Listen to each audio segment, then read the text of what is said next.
Doug and Tim, I believe, had Tarzan wraparounds. Remember back in the day, they had those. There's no proof to that. But then you have no proof. And she said, "Hey, my friend is having her bachelorette party next week, and she said, would you and Joe come dance for us?" Oh man. Had some great parties at the Taylor house. I mean, you can't talk about Taylor house parties without, again, I know we've been over it a million times, but reliving the lighter fluid story. Joe, why don't you go ahead and take us through that? All right. Oh, you want me to take us through that? Maybe I should tell so you get the truth. That's when Joe came up with the phrase, "your butt stinks." Right.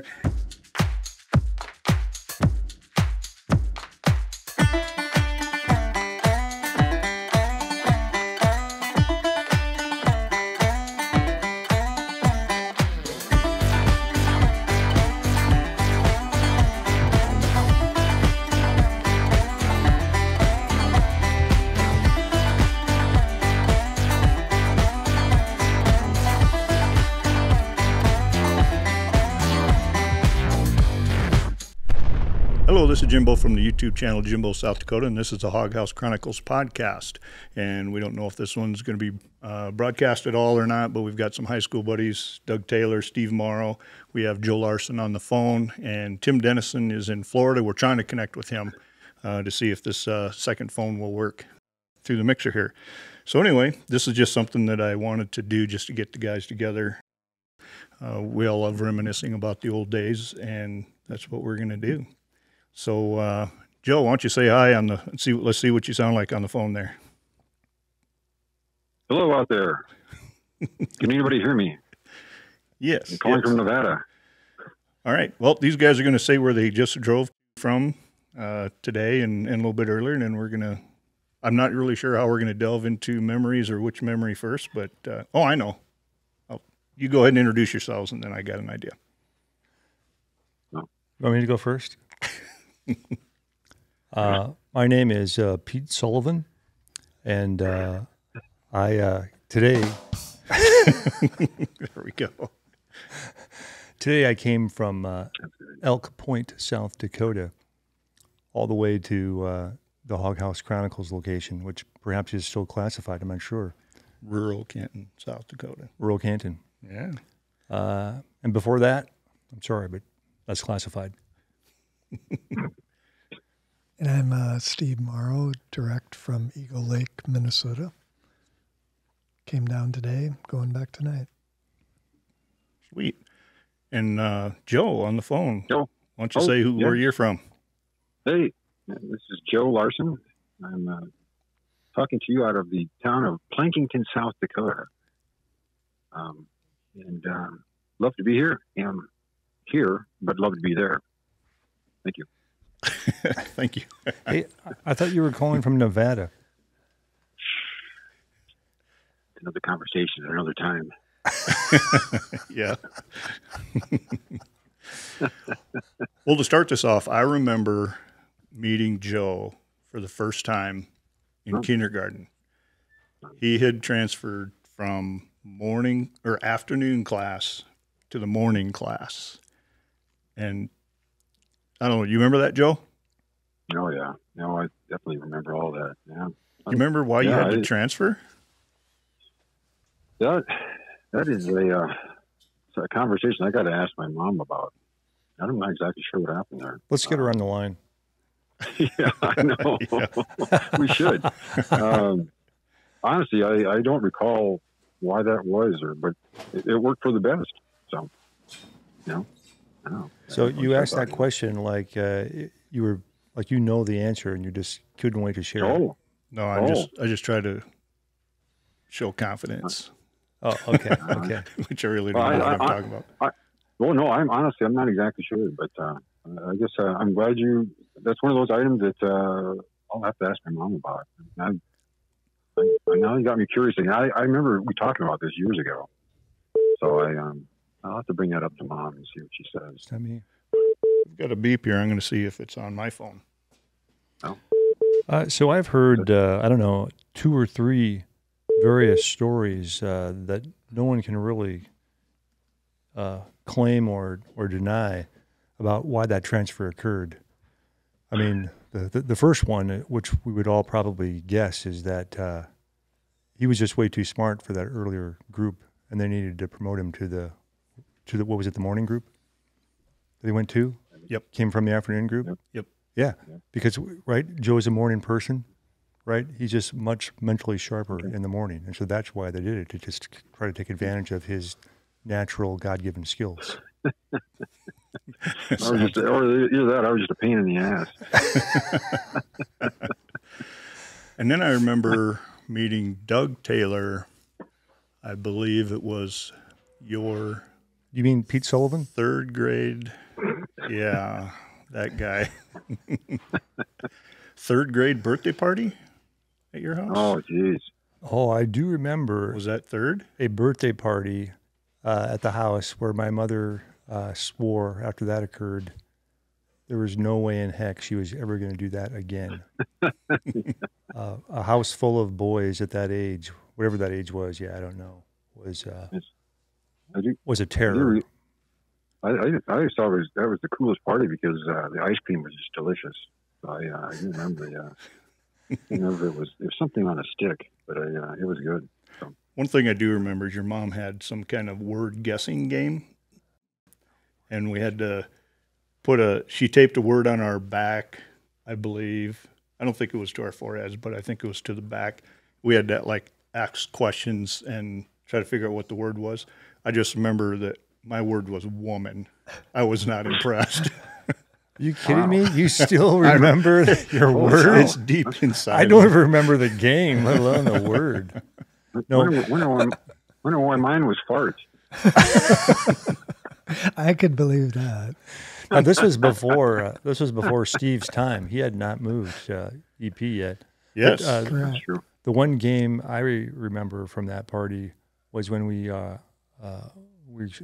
sat or stood, however you want to say it, on our knees, knelt on our knees on like a chair or a high chair or a stool or something, and we had to drop clothespins into a jar. Wow, I don't even remember that. Wow. Well, I obviously must have won at that game because that's why I remember. Yeah, that's pretty good. If I recall, there was quite a few classmates there, wasn't there? If I remember right. There were, and God rest his soul. I believe that Jim Osted made the most impression on my mother for his physicality. Oh. I think there was a lot of wrestling that was going on. So Bradshaw had to be involved since he is the wrestling champion. he was also my second cousin. Really? Through marriage. Yeah, I do recall it. My stepdad, Shoop, his sister was Jim Osted's grandma. So we were cousins. And Jim Osted shared a birthday with me. He was 1 year younger than me. Oh, wow. Oh, wow. I didn't know that either. Wow. Yeah, and he was best friends with Todd Weston because we went down to see you guys a couple years ago, and then I went to see Todd. That's the second time I'd been down there. And he was telling me stories about him and Jim Osted, and they were best friends and went, even into college together and stuff. So, but Steve, where did you come from and when? I came in 5th grade, moved from Des Moines, Iowa area. My dad got a job in Sioux City, and we spent the summer of, I think it was summer of 76 in Canastota with my grandma. And then we were building the house down in Southview, and we moved in there I think the week after school started. We stayed in the Elk Motel the first week of school. Wow. Was that 5th or 6th grade? 5th grade. 5th? Yep. Yeah. Mrs. Fennell. That was the motel just down a block from me? Yes. I think. Okay. Yep. Yeah. DeSmits. They owned it at that time? I don't even remember there being a hotel there. Yeah. Yeah. When did that close down? Oh, I don't know. Late 70s? Yeah, late 70s, early That's why. Early 80s. It would have been definitely a very young kid, maybe only 1 or 2. Yeah. Yep. And I tell you, Steve, I remember you and I was in Southview Development. They have at the time they had a little an office building, if you will, small as you enter into the development, and right to the left, a little parking in the front. And anyway, that's where my dad and who was part of the process of putting up the housing development, along with others, of course, that hung their head in for their offices, their office space. Anyway, long story short, they Steve and I think your whole family they came in, and I just happened to be there. Anyway, everybody introduced each other and whatnot, and then, so that's the first. I think that was the first time I'd met Steve. Well, you met him before he actually showed up at school. Is that what you're saying? Right. Yeah. Because they were building our house that summer. And do you remember that? A couple times. I don't know if I remember meeting Joe then, but I do remember, coming down to Elk Point a few times in the summer to see how the house was going. And that was heck, a long time ago, and I don't know how many houses were actually up at that time. I think we were maybe like the 5th or 6th house or something. Wow. Yeah. There weren't very many. Too many. No, Yeah. I think there was maybe 2 on our cul-de-sac, and we were maybe like the second one. We had others go in there for other classmates, I guess, over time. But yeah, I didn't know if you'd remember that or not. But yeah, I just recall that. Yeah, well, I do remember the building that you're talking about, and remember going in there a few times. And then I could be been hiding or something, just checking out the family. Who knows? And then you had your big shed out back behind there. That at least one or two Halloweens we had a haunted. Joe we did like a haunted house out there. Oh, really? 1 or 2 Halloweens in this big shed. So who did the Halloween thing? You're saying your family, or was it like a development thing or whatever? No, Joe. I don't remember who all, but Joe and I were big. You guys! It was probably junior high age or something. So whose shed were you in? The big metal shed. Yeah. Yeah. In fact, as we speak, it is still standing, and of course that was, I think it's probably a lot of stuff in there now, but yeah, it kind of lent itself for, kind of a haunted house effect, I guess, and we took advantage of it. So Jim Dennison calling in. Can you hear us? Well, Merry Christmas in Florida. I can. Perfect. Oh my gosh, I can't believe Is this that the technology. Joester? Yes, sir. haven't heard that laugh for like decades. It's good to hear you. Hey, Well, Tim. good to hear everybody. Yeah. So Merry did Christmas. Steve make it down there? Yep, I'm here. Yep. You How can't you see doing, him. Steve? Doug make it there? Come on, man! Look at us. We're live on streaming on Facebook. Just kidding.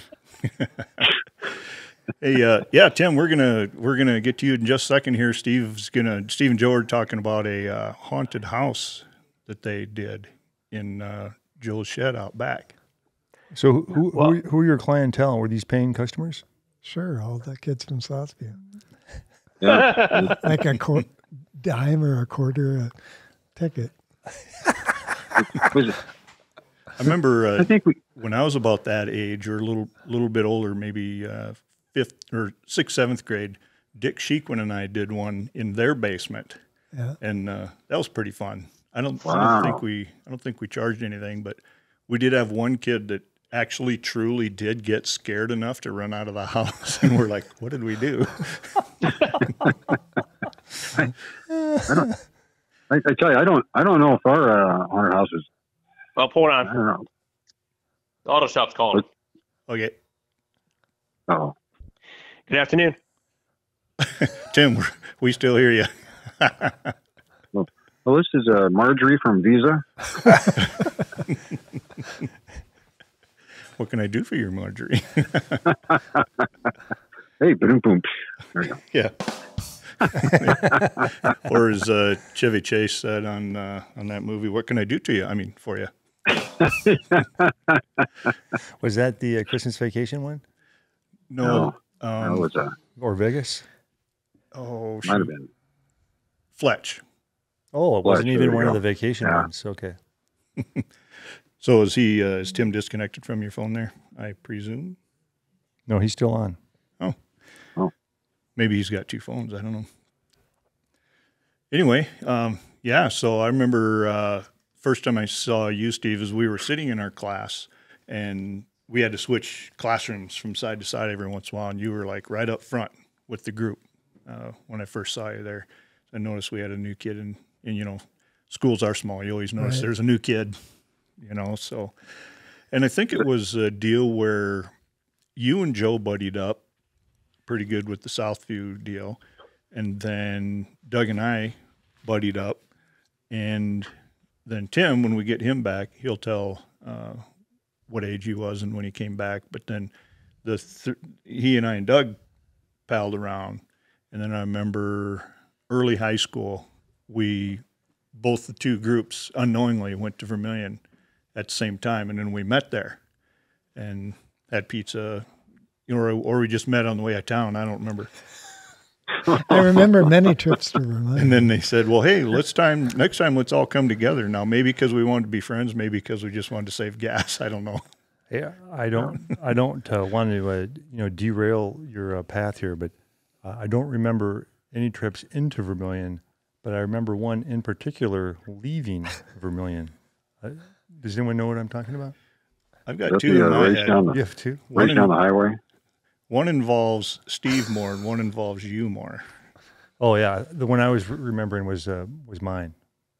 Yeah, The old El Camino Chevy El Camino Station wagon. The Ford yeah. The hard right turn, towards Burbank. lost a wheel. Oh my gosh! I mean, I must not have been with that one. I'm sorry, a wheel cover or hubcap. Oh, And okay. unbeknownst to me, the wheel cover was gone. And I first learned from the worst possible people. The next morning, my parents asked me about it.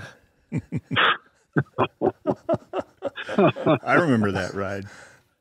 I don't know. Maybe you weren't with us, I Steve. don't Were you with us? remember that one. So.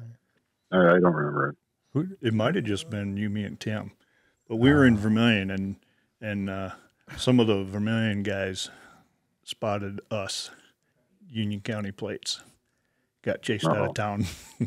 Really? Wow. Yeah. I was talking to one classmate a while back, I don't know, 6 months ago or so.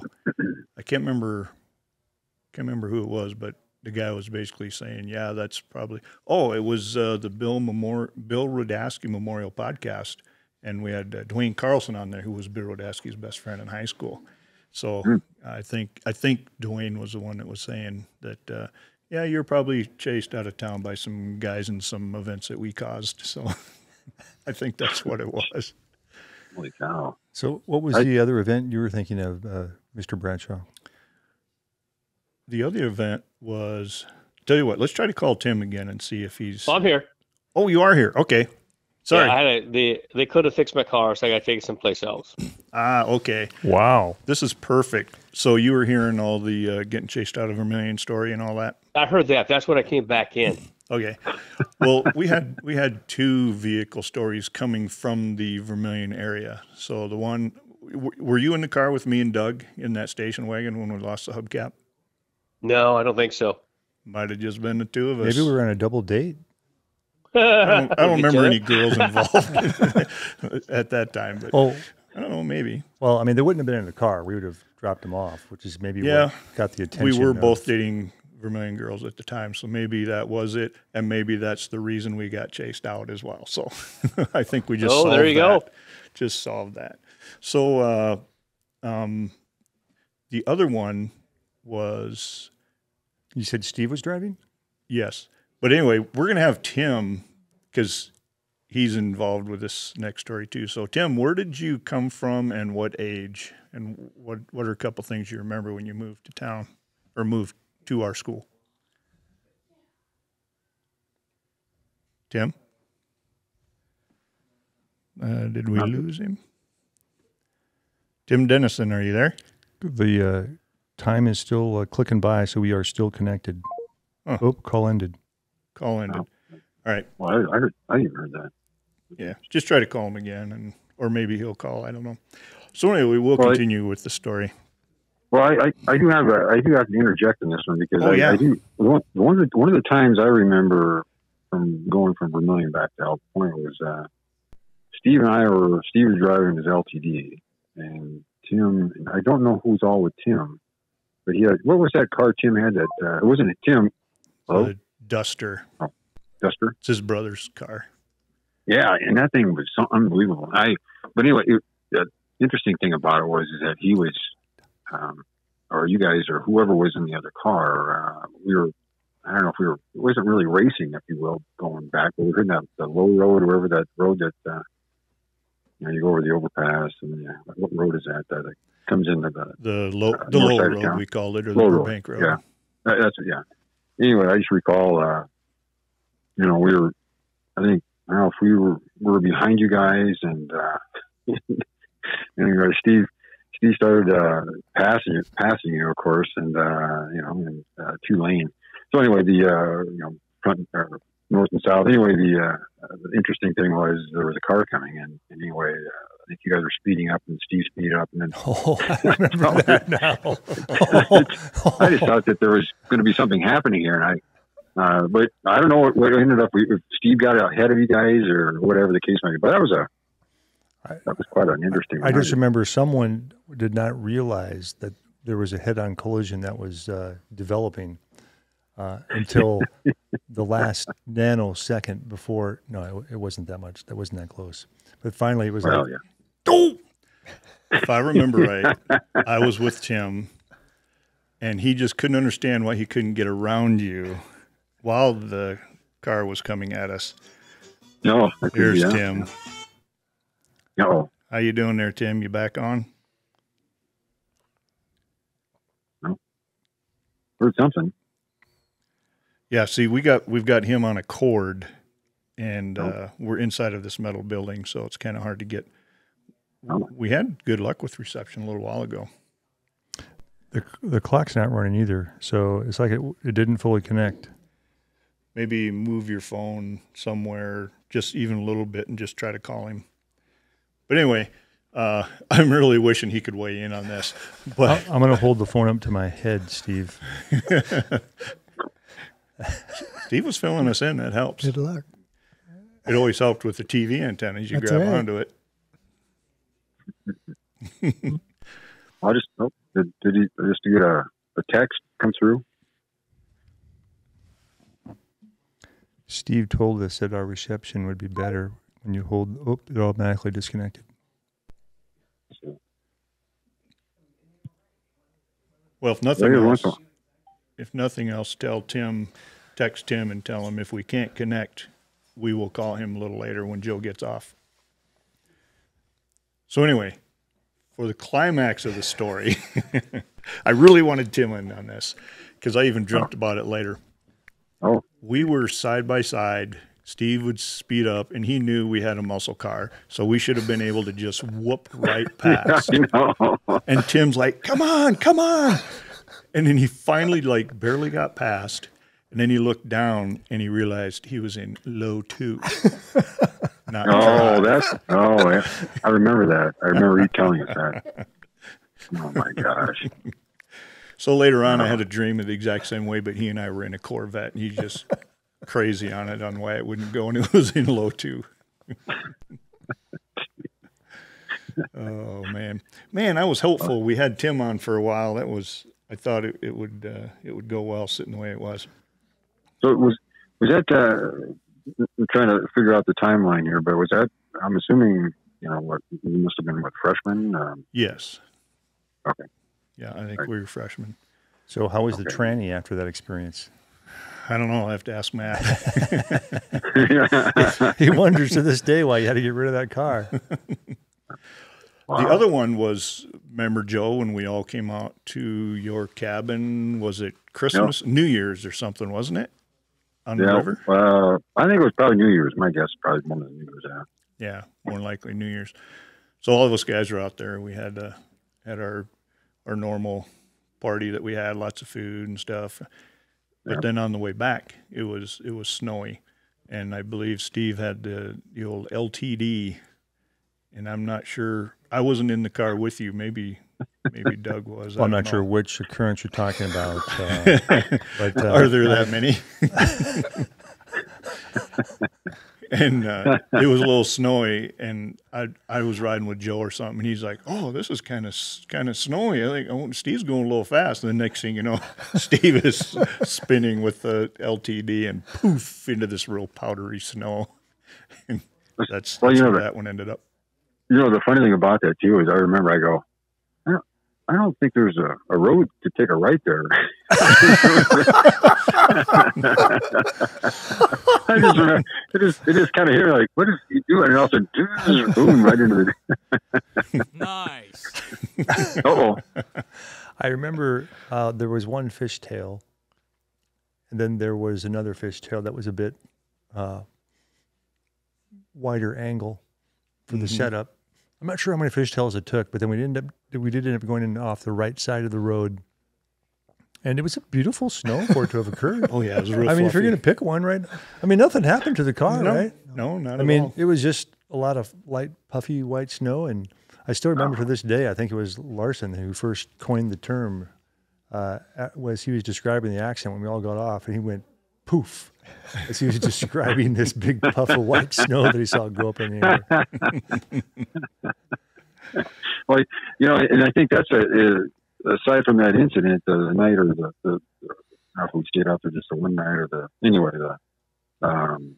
I recall was that we were waiting, or no, Tim was waiting for us, and wasn't he the one that put the TV in and stuck it in the snowbank or something, and he was sitting there waiting for us to come out, or we went to go get something, or I don't know, beverages or whatever, and came back, and there was Tim idly waiting with and I gotta believe I think it was the TV you had plugged into the outlet outside. And, yeah, I remember that too. I remember. Yeah, there we go. Okay, I thought. Yep.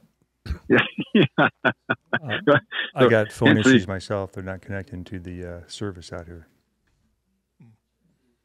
Oh yeah, I got like 0 bars. Oh, yeah, we were trying to call Tim again. They're turn it off and on Joe, again. Yeah.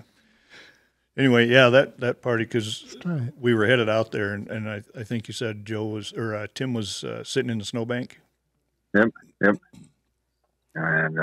and of course I think there's a lot of other stuff that went, as we, I think it wasn't at the same time we had Tim brought out those tanks and ran over the pies and. Yep. Maybe I don't know if it was that time or not, but I mean, those were some of the crazy things that, we took advantage of while we were out there doing whatever. And, I mean, Steve, I think you lost your class ring out there as we were throwing the Frisbee or Yep. Did you ever find that again? Nope. Never found it. Because I remember looking for it, and maybe even after snow melt, I think we helped look for it too.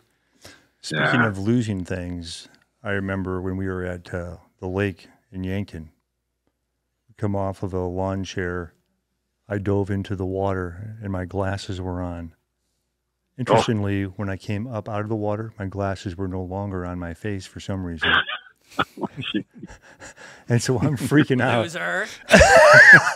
I'm freaking out like, oh man, my parents are going to kill me. Because I think I just, maybe not too long ago, had gotten a new pair of glasses. And Bradshaw looks at me and he's like, I'm going to find those glasses before we leave. I'm like, I appreciate your passion, my friend, but this is a lost cause. And sure enough, before we left, he had found those glasses. It took a little while. Did the old military grid pattern. Oh, jeez. Even though I swore off the military at that time of my life.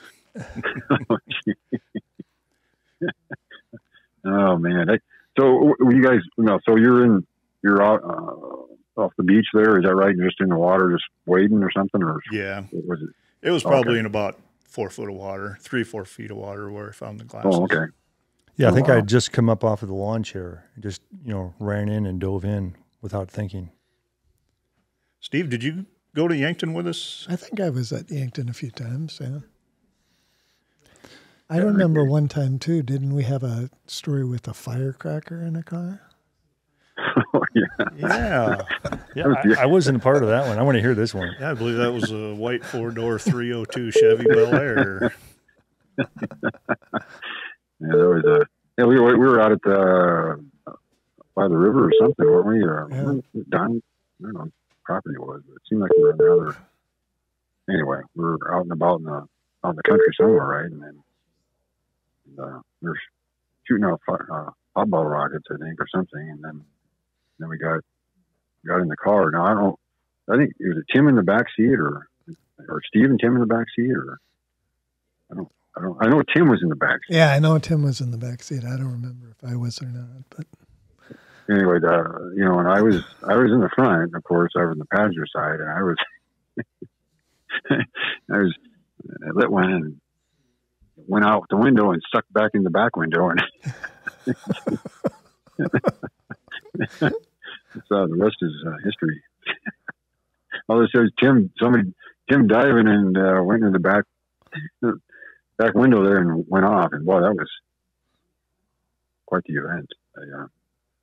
Anyway, that's the one you're talking about. Yep, that's what I'm remembering too. Yeah. It's probably many others that but yeah, I do recall. Oh, that was common sense there for me, I guess. Somebody come on. I'm just attempting to call Tim again. There, he's ringing. Yeah, I was just texting Tim saying we're having trouble. Hello? Aha. Okay. We're trying to keep holding Hello? on to you here. Can you hear us? Are there? Hello? Oh. Can you hear us, Tim? I think we just lost him. Ugh. It went from one bar to none again. I should have had I see I need a much longer cord so it can reach the window, but pretty soon nobody's going to have these kind of phones anymore anyway, where you can plug in. Do you want to try calling him and just put the phone at that end of the bar? Who knows? Maybe it'll make enough difference.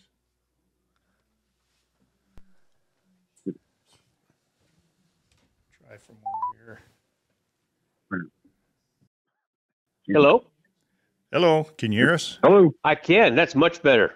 Okay, I'm going to set the phone down here to my right and see if we keep your connection. Testing 1, 2. Are you good? Tim? Yes.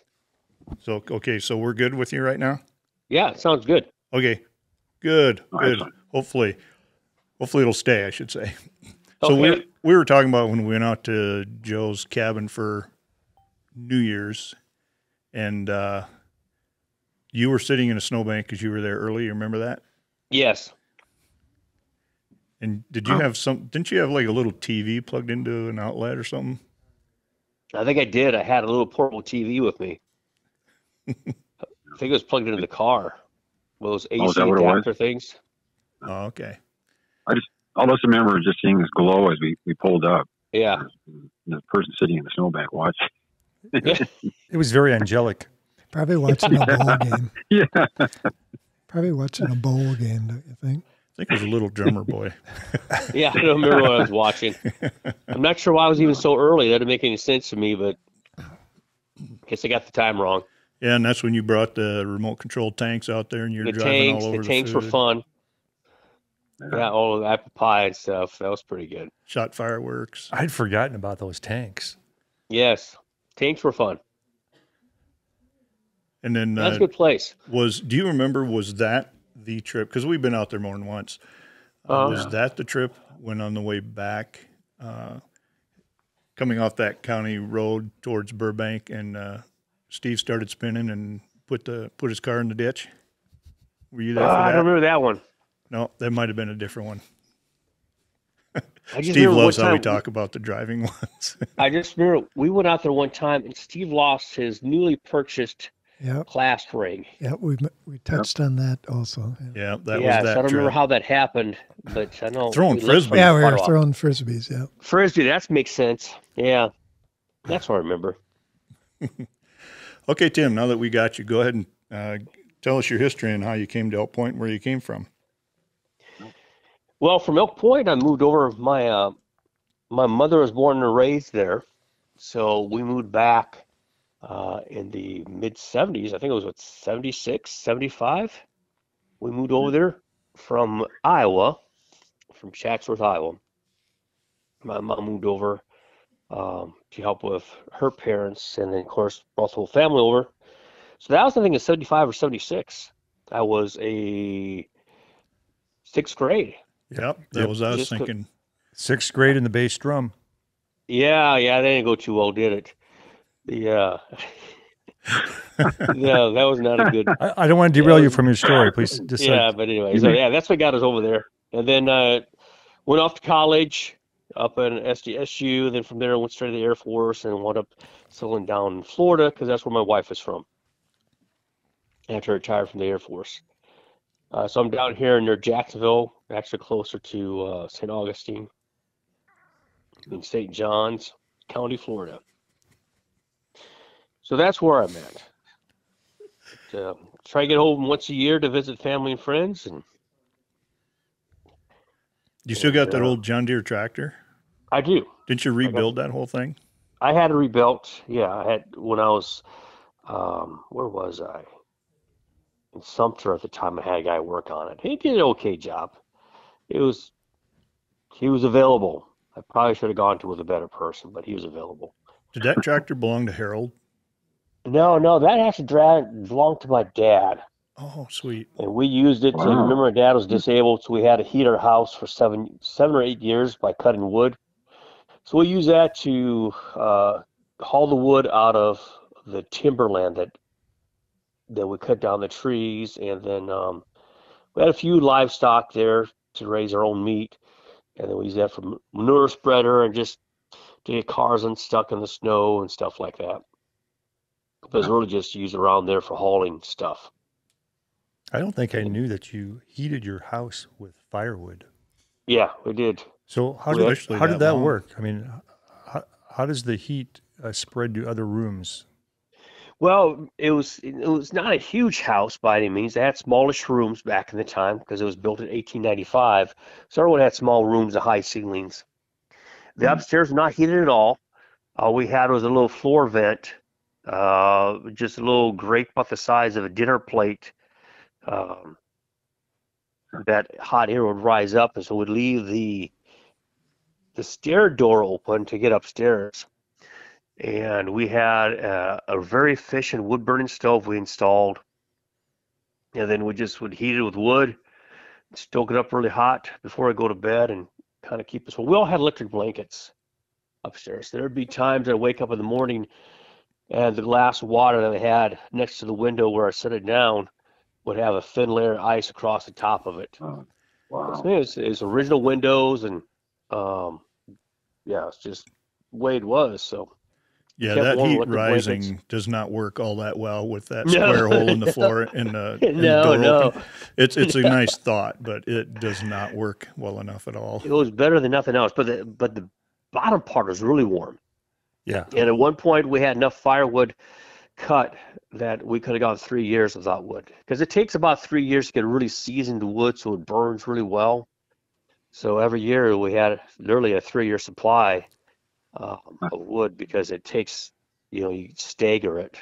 So no one was. You didn't have like a rotating schedule that it was someone's job to get up at 4 a.m. and throw more logs on the fire. Dad did that. He was a restless sleeper anyway because of his health. Uh, But it would burn. It could burn if you have it stoked up well, but crank it down as far as the air going through. It could burn all night because it was an insulated wood stove. Don't think of wood stove like you think of the old pictures where you cook on. It was really purpose built to heat a house. Mhm. Wood furnace, actually. Yep. so do you have any idea like how many cords of wood you would go through during a winter or a year? Used to. My dad knew. I don't remember anymore. We used to know how many cords of wood we had to have for each winter, and that's what we would cut to keep replenishing our supply, so we could let it dry out really well. Mhm. So, Yeah. Wow. So I'm looking at Steve right now, and he's been I'm pretty sorry. quiet so far. Okay. And I think I was the only one that didn't go on this trip, but wasn't it just after graduating high school, just before? Wasn't there a Black Hills trip? Yeah, we took Oh, we absolutely. took Joe out to college. Yeah. Is that what it was? Yeah. Okay. Yeah. Yeah. Why don't Yeah. you four start telling me about that trip? I didn't go. I always kick myself. I said I didn't have the money to go. I should have just made sure I did. But so Sounds like it's a pretty fun trip. Yeah. Yeah, I think it was more a girl issue why you didn't go. What? Weren't you dating someone at that time? It might have been. Because we would have paid for you, buddy. We would have paid for you because Joe's dad let his fairly new Buick Sabre. That's right. It was an all-inclusive, all expenses paid trip. We each had $20 in our billfolds. And a tent to sleep with. Well, no, I think we stayed in a motel one night, maybe, when we were out in the hills, and then on the way back, we had pretty much ran out of money, so we had to just go and find a field someplace on the edge of the road. Yeah, we put on the side of the road, a pitched tent. I can't believe last to night this there, day that we actually pitched a tent in the middle of nowhere. We still got picture. I got a picture of it somewhere. Was it just like a driveway to a field or something? You guys? Yeah, we just. I think I don't know how far it was out of Rapid, but yeah, I just remember that it was if it was dark, if it was just turning dark or whatever, but it was about sunset. And we just crazy as it was or seemed, but it just seemed to make sense, and no really had any money on us, so to speak, and so it just it worked out. I mean, if we got up just before the sun was up and backed it up and took off. So did you guys do like hiking and stuff while you were out there, or was it just a trip to take your stuff out there, Joe? Oh, no, we did a lot of hiking, if I recall. Did we go to Bridal Falls and those places? If I recall, we did a lot of hiking. And it's so interesting because just in the last couple of weeks, I was thinking of this trip already. Well, I get the Facebook feed from South Dakota Pictures. I can't remember what it's called, but they're showing Spearfish Canyon, Bridal Falls. And we did a lot of it. Did we also not go up to Devil's Tower on that trip? Yep. Yeah. We sure did. That's probably why you ran out of money.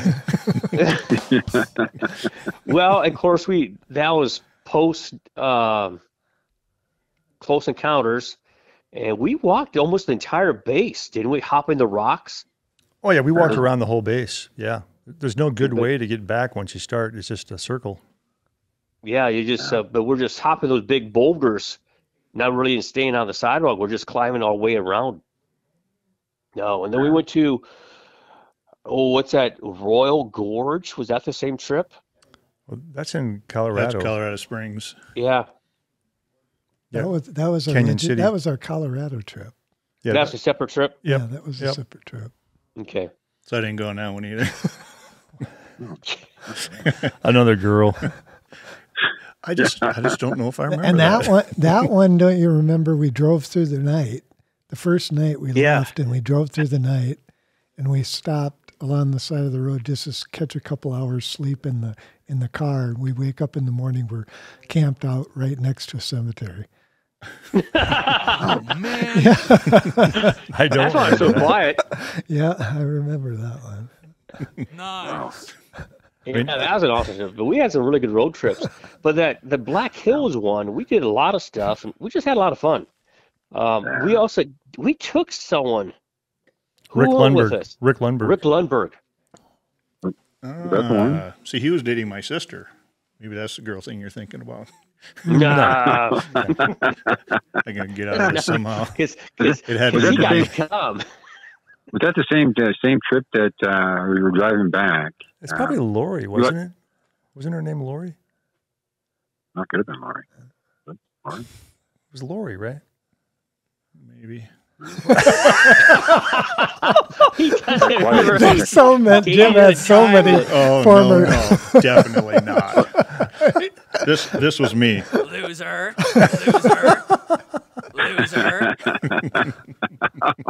That's pretty good. Hey, was that the same trip? Then we locked the keys in the trunk. It is. We had to MacGyver it to get home. Okay, you gotta walk me through that one. How did we recover from that? I don't remember. I don't remember how we got to the keys. But is that the Colorado trip? Was it? When you locked the keys in the trunk, or was that Rapid City? I don't know.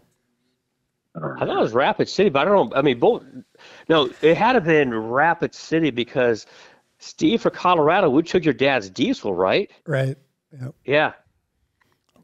I saw that black smoke all the way up Pikes Peak. I remember that. Yes. I go down, and people are looking at us because the diesel cars were so unusual back then. Yeah. Oh, sure. Yeah. And that's when the top third of that or whatever, it was gravel. As opposed to today, it's paved all the way up. Paved all the way up. So it was even a bit more fun going up that gravel road with that diesel belching out. We had a good time. Diesel I think belching. that was just you and Tim and I. It was just three of us, really? I think so. Joe, what do you say to that? I honestly don't think I was there. Yeah, I think it was just Tim and Doug and I Oh, on might have been. the Colorado trip. I must have been out with a girl or something. I don't know. No, you weren't that lucky. Oh yeah, never mind. Yeah, you're right. You loser. I was on the wrong bank. Here we go. Yeah, No. that was a good trip though too. Going to Royal Gorge, and we toured the Academy. Yep. Oh, yeah. Recall. I remember that. Oh, I do remember was you guys good. talking about that. I think that was that might have been after it was either after senior or after freshman in college. It I'm was thinking probably freshman year. yeah.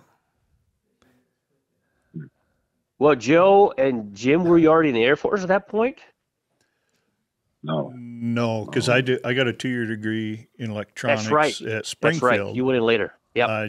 Delayed entry May of '85, went in October. Because that's see, right. I had a friend, Dave Harkin, used to walk beans with his wife, and he tried to talk me into getting into the Sioux City Guard all the time. And Tim, you remember you were clicking your heels and saluting when you were born, and I was like swearing off the military all the way like into college. And then I remember Joe lived on the east side of Sioux Falls, and I was on the west side. We were so broke. I remember one time Joe walked all the way to my place, and we spent the day. And I had like an extra $2 I put in my Chevy Love, and I gave you a ride home that night. And I think we had just enough money for maybe 4 or 5 beers or something like that during the day. Let those wear off. Took you home. But the phrase was we couldn't make enough money, even with the 2-year degree that I had, was I couldn't make enough money to leave Sioux Falls if I wanted to. So that got, and I'm not sure what Joe, your motivation was, but we were both looking into the Air Force. Joe couldn't decide what to do, right, Joe? Yeah. Honestly, that's exactly what Steve said. That was one of the things. I mean, it seemed like I didn't know what direction to take, and I had, as Jim said, I was on the other side of town, and I don't know if it was just one night or something. I was sitting there going, I was painting, and for a paint contractor, and and I that's right. I didn't see what direction I wanted to go, and I don't know. All of a sudden, I just what out of the blue, I said, "I'm going to go down to the recruiting office," and that was kind of all she wrote. Yeah, I think you and I went together, and then a couple days later, you knock on my door, and as soon as I open it up, you say, "I signed up." And I was like, what? So it's like next day or two later, I went and I signed up. Well, Joe, don't feel bad about not knowing what you wanted to do. I mean, I retired and I still never figured it out. That's to this day. Yeah. No, I hear you. It was quite a deal at the time, and we sit here, man, it's like, what was the right thing to do? But I tell you what, there was no loan. I enjoyed the time spent, and it was too funny that when I went ahead and signed up, and and then of course turned around and Jim was doing the same thing, and it was quite a eventful type of time of year, I guess, and between him and I. But I enjoyed the time, and of course then by the time we got in. I remember now I got up to Grand Forks, and then I came down, and so that was your probably, I want to say the senior, you guys' senior year. Junior, senior. Yeah, I remember, because I remember one of the years that you were up in Grand Forks, I drove up for a USD game, Oh, and we yes, went to yes. USD game. In fact, Steve, to this day, and it is still hanging. I've got a USD sweatshirt, and it's still intact. Well, it's kind of, but I still wear it on and off for outdoors work, whatnot. But anyway, so yeah, because I think you brought up sweatshirts for everybody, or some shirts, if I recall. Yeah, and I think Steve was alluding to that a little bit ago about how many schools you went to, Joe, and how many sweatshirts you do have. Well, USD I did not have, but anyway, no, that was the time when you guys all wore different shirts or whatnot for the wedding or wedding reception. I don't know. To this day, I've lost track. Yeah. Hey, didn't you have a what was it called? I thought it was the coolest car at the time when you were in Grand Forks, like a Pontiac Fiero or something. Or Yeah. I love that car, man. I love that car. Yeah, sweet. Yeah, it was, and not to bore you with too much detail, but I remember going, got up to Grand Forks, and it was, of course, I got up there, and it was in February, I think. And, nice timing. Good Lord. Yeah, it was just beautiful. Anyway, nice. That was good. It's a little slow. That was good, though. I like it. That's Jim hitting buttons over here. No, that's good. And anyway, so I was up there, the time that I was there, as far as once you got into spring, I came back and went down and saw Mom and Dad. And Dad and I went over to the dealership in Vermillion. And Dad says, well, let's get you a car. You got to get something that's reliable. And lo and behold, this red Fiero, and then at the time, of course, that was pretty close to when they first started making those things. Wasn't that like an 84? Yeah, 84. Well, I think the 84 is the first. In fact, That's impressive. That's very impressive. And so Dad looked at it, and he knew the dealer or the owner, I guess. And so, long story short, there we go. I was driving it back up to Grand Forks, and then I drove it back down to Brookings, and I was like, it was cool because it had the old speakers in the headrest and cool stereo. I replaced it, and I love that thing. Yeah, it was good. Hey, what's that? Since we're on the subject of vehicles, we got to ask Tim something. Your brother's Duster, or was it a Demon? He had both. Okay. So when we were leaving, I was with you, and we were leaving Vermillion. It might have been the time that some of us met up accidentally in Vermillion, and we decided to come together after that. That's kind of how the group came together. But I don't know if this was that exact trip, but we were trying to pass Steve on the way home. and I told him what I thought happened. Did it end up where you realized that it couldn't get around him very fast because we were actually in low 2? Was that true? Well, fun. We couldn't pass Steve because he kept speeding up. He had his dad's family mobile. I had my brother's souped up little Duster. That's what he had the last time when I don't think I ever drove the Demon. Yeah.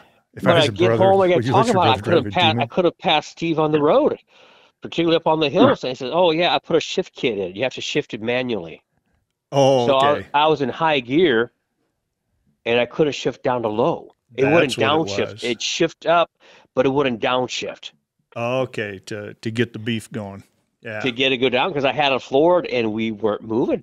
And I kept jamming the throttle down. You're supposed to jam the throttle down. It kicks it down, right? It was not doing that. I don't know what's going on. You being frustrated and me being Steve scared. has this huge grin on his face because he's keeping us. We're in the passing lane. We couldn't pass. And I can't remember if it was on the interstate or Old 77. Old 77. Old 77. Yeah. And so I think I eventually pulled behind him because I couldn't pass him. Or maybe he let me in. I don't remember. But that's when I found out from her, oh, yeah, I put a shift kit in. You got to shift it manually. Oh, thanks for letting me know. Yeah. See, I got my story mixed up because after that event, I had a dream of the exact same thing, but you and I were in a Corvette. But you were calm on that one. And then you were trying to pass him. And then you just calmly looked at me and you said, I'm just in low 2, and you put it in drive, and then we just scooted. So that was not part of the real story. The real story is it wouldn't kick down. Yes. It wouldn't have kicked down. But, So anyway, we no. had to go back to that part because we had phone trouble with you at that point. I'm just really Yeah. glad we got both you guys at the same time on the phone here. That's working out pretty good.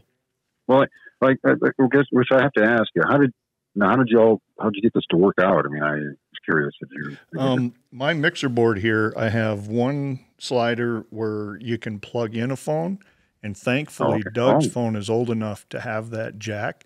And then it also has one Bluetooth. So my phone's hooked up to Bluetooth to you, and that's sitting in our window because we're in a metal shed here. So I'm just elated that Doug's phone is good enough that we can get through the metal on the transmission. It's top of the line phone, Jim. Top of the line. Perfect. So let's see what other stories. I remember coming home from college and all of us getting together, mostly at Doug's place, and playing cards, watching college football, eating. At that time, New Year's Eve or New Year's Day. stuff. We kept watching the Huskers lose. I remember that. Yep. I remember the Clemson game that night. What's up with that? Florida State has an undefeated record this year, and they didn't make it into the bowl playoffs. No, because it's all goofed up, and makes it worse. They had 15 players, top-rated players, have thrown their hat into the transfer portal because they want to get out of there now. Right. Oh, Everybody's doing that now too much. Yeah, It's but the thing is, crazy. it's decimated their team because, you can't, if you do work that hard and then you don't get the recognition, so they're transferring to the schools that get in every year. Well, So next they're moving all next over the year place. next year it's going to 12 teams, so that should allow a few more. Allow that at least teams that are undefeated should automatically make it. You'd think they'd get in the playoffs then, huh? Yeah. Yeah, Well, that's Liberty really messed them up, also so it was undefeated, and they Who the heck's Liberty? they lost so many people. Liberty. I've never heard of Liberty. Yeah, That's an insurance company. No, Liberty. Liberty University. He's getting replaced by the Deep But Boys. one guy. of the best. Here's what I liked about going back to Doug's house. The best game was what did Mama Chandler change Oh, when you walk in the house? What has she changed since the last time you visited her place? yeah, she always moved the furniture. Furniture, changing furniture, taking out Kitchen. walls. Wasn't it kitchen also? Yeah, Painted the kitchen. cabinets at least once. One year went total Apple theme. And what could we do with Oh, Duke? good one. Yeah. What was that, Steve? What could we do with Duke? Duke. Duke. Yeah. I still have Duke. Duke is really? Duke's in Colorado, in the basement in Yeah. Colorado. Duke was a lot of fun. Duke was at the Quite a wedding. toilet paper. Describe Duke. Duke is a boxer dog, like a ceramic statue that's in a sitting position. So he's probably Full size. probably close to 3 foot tall. Yeah. Maybe a little under 3 foot. And I think my most disgusting but yet creative pose was when you guys, I'm sure Larson was the chief instigator. You found some old cigarette butt and put some string through it and tied it around to look like Duke was smoking it. Duke got decorated quite a bit, but that was a great one. Yeah. That was a class. Well, it couldn't have been me, but maybe it was. I don't know. That actually is a good idea. I think No, that's when Joe came up with the phrase "your butt stinks." Like, okay, and I have to throw this in. The toilet paper is the other thing. You remember the toilet paper? And it was Mary's and Lois's house. I mean, Yeah. Yep. Mary Mason, rest her soul, and your mom, rest her soul, Lois. yeah. Man, had some great parties at the Taylor house. I mean, you can't talk about Taylor house parties without, again, I know we've been over it a million times, but reliving the lighter fluid story. Joe, why don't you go ahead and take us through that? All right. Oh, you want me to take this? Maybe I should tell so you get the truth. All I remember, and it was one of those we had to go to the grill because if I recall, Harker's we had at the time there was plenty of frozen patties, and I think it was both of us, Jim and myself, that we went out and took on the task of lighting the I'm grill. on a phone call. What was that? What did Tim say? I got my family's talking to me, so I'm on a phone call. Oh, no worries. Sorry. Oh. Okay. So, Go ahead, Joe. Oh, okay. I didn't know. I wasn't sure. Yeah, But but anyway, the of course it was not a it was the charcoals, and so we proceeded to light the thing, and it just wouldn't light. I mean, how it is. You have to always get those coals going. You gotta. Sometimes it takes an arm and a leg to get one going, and it carries on to the next. But I just remember, I think we did the right steps in the beginning. But maybe it was me. I mean, but I thought I was probably shooting the fluid down between the patties, but I think we were starving. Everybody was starving, and those charcoal briquettes just would not. Just burn. The edges were going, so we got hot enough. We Throw need some more burgers fluid. on. No, I won't throw you under the bus there, Joe. I was with you. No, I don't know. It could have been me. I thought we were doing a pretty good job because I think we were staying away from those patties, and we were bound and determined to get those things, get them nice and hot. And the patties were kind of there, and they're cooking because everybody was hungry. And lo and behold, they had a little bit of an aftertaste to those patties. Yeah. What did they taste like, Joe? We didn't get it on the tops of the patties, but the burn of the fuel getting right on the fire, going straight up. Yep. I think we contaminated those patties from the bottom. Lois Yeah, thought we were all going to die. Yeah. Well, yeah. So But there was beer Well, involved. didn't we wash down with peach tree schnapps or something? Or I don't know what it was. There was no alcohol allowed at the Taylor house, so that couldn't have been it. now it's had Coke with it. Yeah. Loser. Hey, so someone remind me of who all was there when we met my dad. He got done for the workday. We met him in Yankton, and then we started to do some bar hopping. He was taking us to the different haunts, and we came across all those ladies that all got together, and they had a contest. They all were wearing like the Miss America type pageant things. You know what I'm talking about? Sounding familiar. Who was with me? Like there was Miss Master. Miss Masturbator. What was that? It was a fishing term. I was looking at It was a Doug saying, fishing don't say term. it. And they had other creative terms like that. I mean, so who is there? That sounds familiar to me. I don't recall Yeah, that at all. We were at we met him at the I can't think of the restaurant's name. They had an open dance floor, and but it was the road that you took to get The Quarry? to Was there a place called the Quarry? was that it? That might have been it. It sounds right. Yeah, Was it up on a hill? Yes, it was. I'm looking for Jim Yeah, for confirmation, but he's not giving me any. I'm just remembering a motel or something Yep. on the Pool. east There side was of a town pool with a somewhere. pool. So maybe we went to the quarry from there. But we hit more than one place, so Wasn't your dad staying over there or something in that motel? No. What happened here? Well, he was smart enough not to take us to the hotel he was staying in. This is what happened. I rode with I believe Doug and your dad. We on the Harkers truck, and we went and did some of his rounds. We went over to what is it? Across the bridge, so to speak, and the dam, and we came back, and we actually I think we got hold of you, Jim, or something. I don't know how this all worked out, but we met you, and I almost this is the way it is because we were in the Harkers truck, and so Jim came, and then I think we took the car, and then we went and followed the gals to the motel where the pool, and we sat outside. Anyway, Joe, we danced a little bit. Anyway, so go ahead. I'm sorry. No, I just wanted to ask you, so how many phone numbers did you get that night?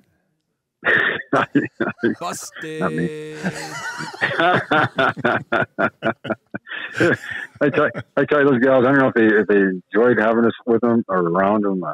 It was so funny because it was. We made their night. Are you kidding me? I think it was. I mean, going over there and sat out by the pool and that. I do remember all that. I just know my dad was freaking out. He's like, how am I going to explain that two of my son's friends impregnated strange women? Nothing happened. Okay, just not for the record. They weren't strange. Nothing happened. No, I'm just kidding. No. Anyway. Well, that reminds me of one other thing, Joe, where you and I, Steve, you had to have been there. Doug and Tim's graduation. Tim, you remember that? College graduation, ROTC? Okay, sure. That You was the guys Pleasure had Palace. an entire refrigerator full of Coors laying on their sides, stacked all the way to the top. That were expired. Expired and lukewarm because the fridge couldn't work that hard. But we drank it anyway. We drank that stuff like crazy. And Joe, you remember what went on later that night? Oh yeah, wasn't that the we got get the the underwear or whatever? Wasn't the jungle banana? Was that the jungle? Not the banana stuff. Not the banana one, not that one. But What the heck is this talk about a banana? Was it? No, Was it like a Tarzan outfit or something, or what was it? Doug wasn't that? And Tim, I believe, had Tarzan wraparounds. Remember back in the day, they had those. There's no proof to that. But then you have no proof. Joe Don't mess and up I my political career. Joe and I ended up wearing those things. Oh, and you know what happened after that, Joe? You remember? Wasn't it their commander or something? Was that female captain, their ROTC captain? You remember her? Yeah. What did she ask us? Oh, I can't remember that one. I just remember her. Yeah, I just remember the she seeing us. I guess I don't recall what she said though, or what happened after that. But she came up to you and me, and this was well into the night.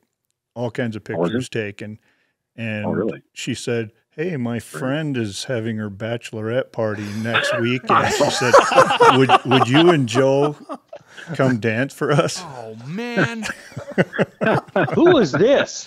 This was your captain, the ROTC captain. It had to be. There was only one female, right? They had. I can't picture her saying that. We couldn't picture being asked. Probably that outdated beard.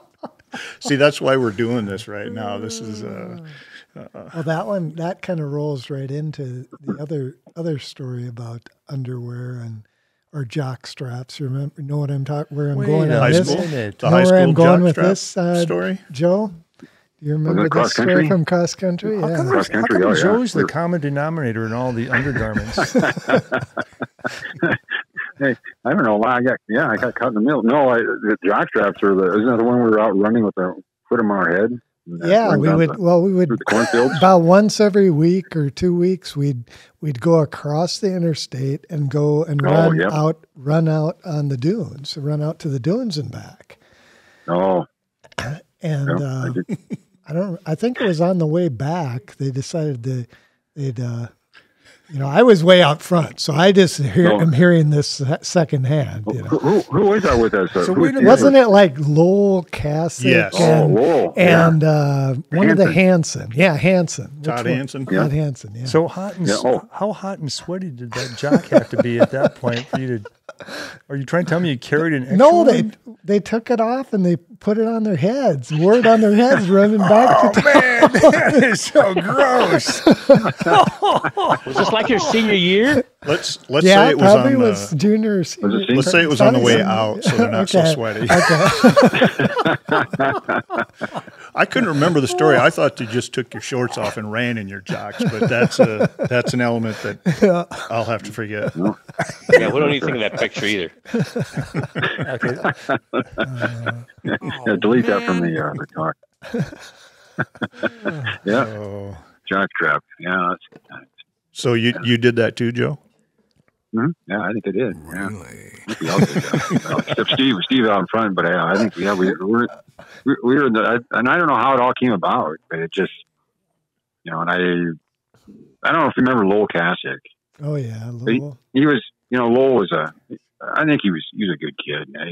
Our time but he had some craziness to him, and I think Todd followed suit. And so I just kind of, I don't know if there was anybody else that was in there. I don't think that was it, wasn't it, for a team? Well, Was it might. Rick Lundberg? Lundberg might have been there. I don't remember. Was he? I can't remember if Rick was in Yeah, there. I don't remember if it was junior or senior year. It would have been, if it was senior, it would have been Rick would have been there.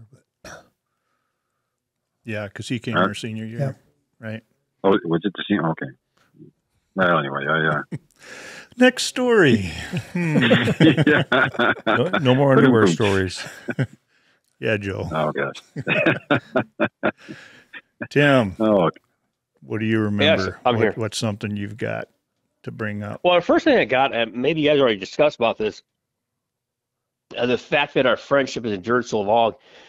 Even when active duty, I would tell my I'm going home to visit my family, and I'm going to try to see all these families. Or if you guys were there, try to see your parents.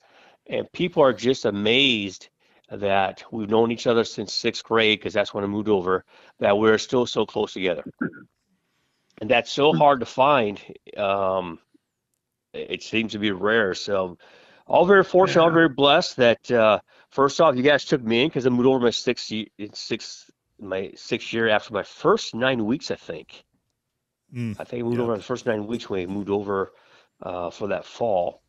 But it doesn't matter where we are. We always seem to get together at some point and look out for each other. I mean, I remember the times when I was traveling in different places, and Steve being the Viking nut that he is, I might be down in Florida, I might be in Arizona, who knows where. If there's a Viking game somewhere near us, we'd hook up for a couple Viking games to see each other. All the time when I was down in Missouri, I believe, we came down for, was it our 10th year anniversary for graduating high school? yeah, we saw You guys all drove down there. We drove those golf carts and had a blast. Right. So, Lake of the Ozarks. Yeah. Ozarks. Mm-hmm. So that's the thing that always sticks out the most to us, is how we've kept together over these years and the things we've done. But some of the stories that come back to is I think most of us were involved in the school plays at some point for various things. I know I was in a couple. I think I acted like 2 lines in one, and the other times I do stuff in the back. But what I remember, and I don't know if she's still around or not, but she was fun to do practical jokes on, but she was a good teacher. I don't know anything about practical jokes. The stuff we used to do to Mrs. Armstrong, and particularly when we used to lift up her rabbit and put it on blocks so she couldn't drive away because the tires would just spin. Oh, crap, Or that's right. we would move people's cars and roll them to different locations. Yep, we pushed. Does that ring a bell with anybody? We pushed Corn's car down to Southview, like 6 blocks away from school. Yeah. One of the I do nights not of remember that. one of the nights of the. Remember that? Yeah. I was never part of these antics. I was never part of something so seriously. Well, it was probably Tim. flawed. It was probably Tim and I, because we only had like two speaking lines in the whole play. probably true. We had been sitting around for 3 hours to do our. I had 0 lines my senior year. I was in that one. I was a convict. Walked in with Randy Erickson, and he just had to say, "Yes, sir." Remember, Joe had a pretty good part in the play. Well, you were singing playing piano and singing on one play, and then Joe was a professor at another one with Penguins with Todd Nelson. You had some pictures in there that were a surprise for Todd Nelson. You were running away from Mrs. Armstrong, weren't you? Weren't you running away from her because she wanted to look in your box? Oh yeah, I mean, I don't know how that came about, but we put those pictures in there. And how did that come I about? I think up until about 5 or 10 years ago, I still had that Penguin box at my house. Somehow I inherited it. Yeah, that's pretty well done. Poor Mrs. Armstrong, I tell you, she had to can you put up with a lot imagine of stuff. if you're a teacher? I mean, what do you do when you come out to your car and you find it on blocks? I mean, what do you do? Yeah. Well, she didn't know it. She didn't know it was on blocks. She couldn't figure out what it was because we had it so close to the ground, the tires would spin, and she couldn't figure out why the tires were spinning. No, I understand that part. I'm just saying, after it's all done and you're trying to finally go home, I mean, what do you do? AAA. Wow. Well, we didn't leave her like that. Once she went back in, we knocked it off the blocks and No way, really? Oh yeah, we didn't leave her stranded. No, we're not that mean. Well, no, but I mean, I just surprised that you would take the risk of now lowering the car down, because then she would have seen who lowered it. Well, she went back inside. It seems to me like Tim has another group of friends. Yeah, I have a group of friends that decide to let's turn this car sideways in the drive-through bank.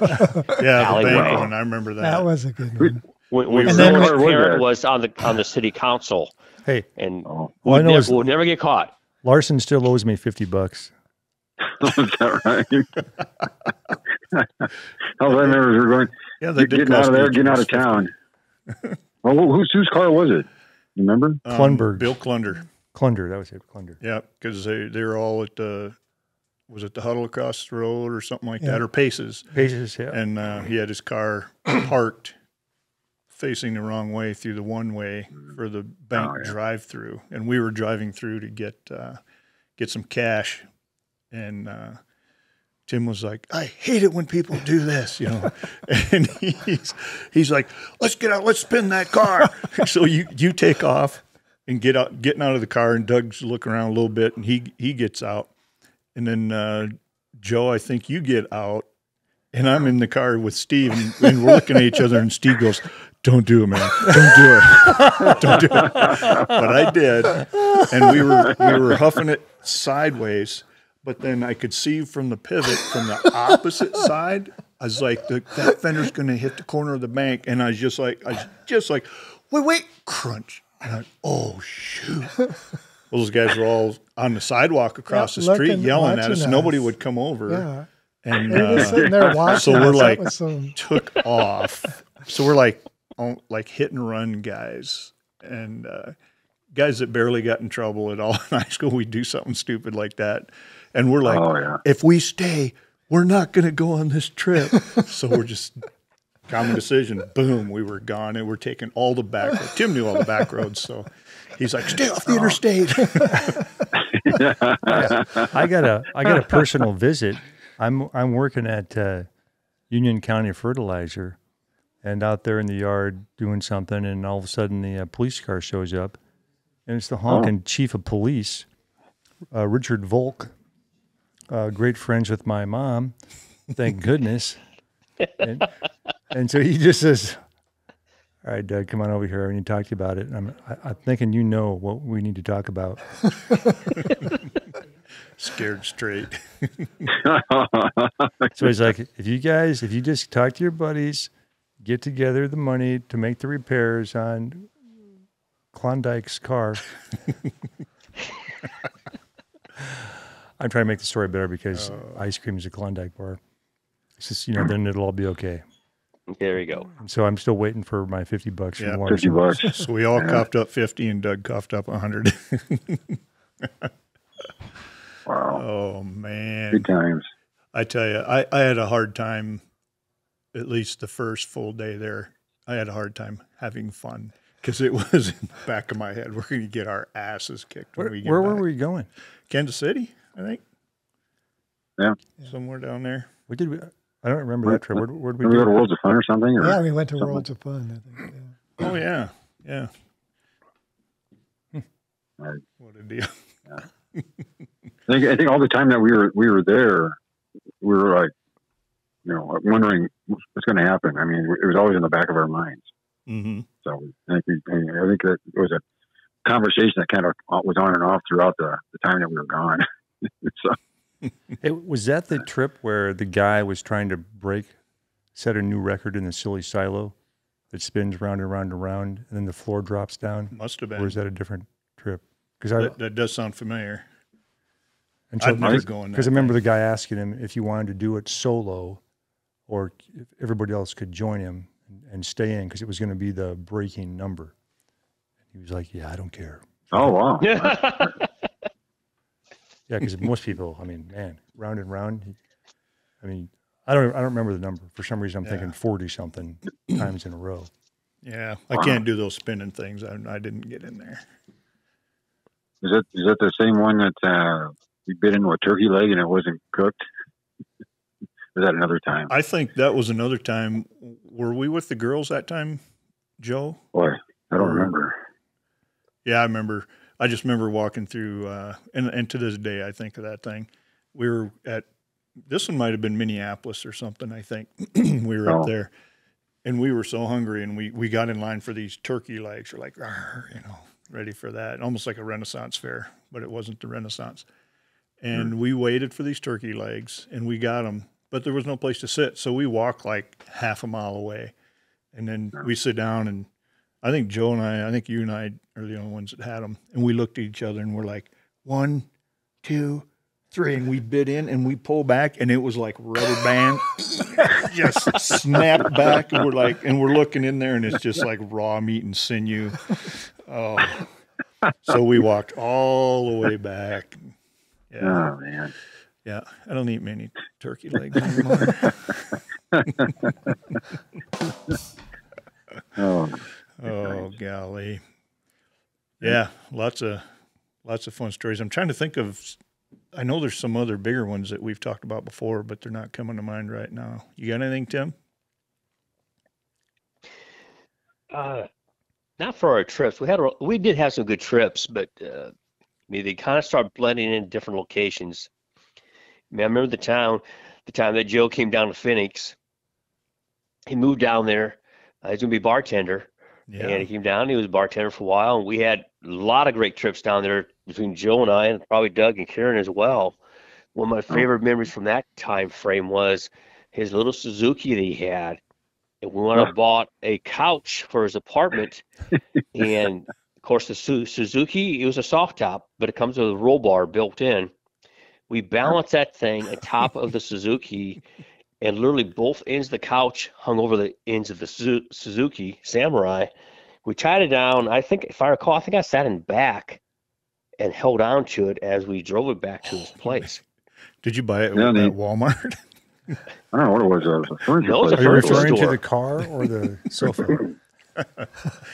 Yeah, that car was post Fiero as well. Suzuki, that was cool. Yeah.